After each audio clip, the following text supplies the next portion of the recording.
క్షేత్రము ఇదే. శ్రీ మల్లికార్జున స్వామి ఆలయము శ్రీ భ్రమరాంబదేవి ఆలయానికి మధ్య భాగమున వీరశైవ పంచపీఠములలో ఒకటైన శ్రీమద్ గిరిరాజ సూర్యసింహాసన పండితారాధ్యపీఠం గలదు.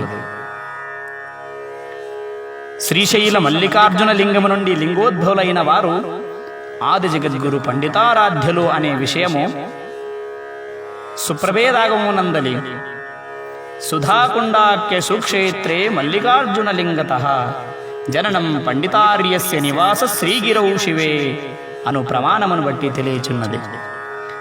ఇంతటి మహిమాన్వితమైన శ్రీశైల క్షేత్రమునందు శ్రీ మల్లికార్జున జ్యోతిర్లింగము నుండి ఉద్భవించిన శ్రీ ఆది జగద్గురు పండితారాధ్యుల మహిమ మరియు వారు స్థాపించిన శ్రీ గిరిరాజ సూర్య సింహాసన పీఠము యశోభరితమై విరాజిల్లుచున్నది.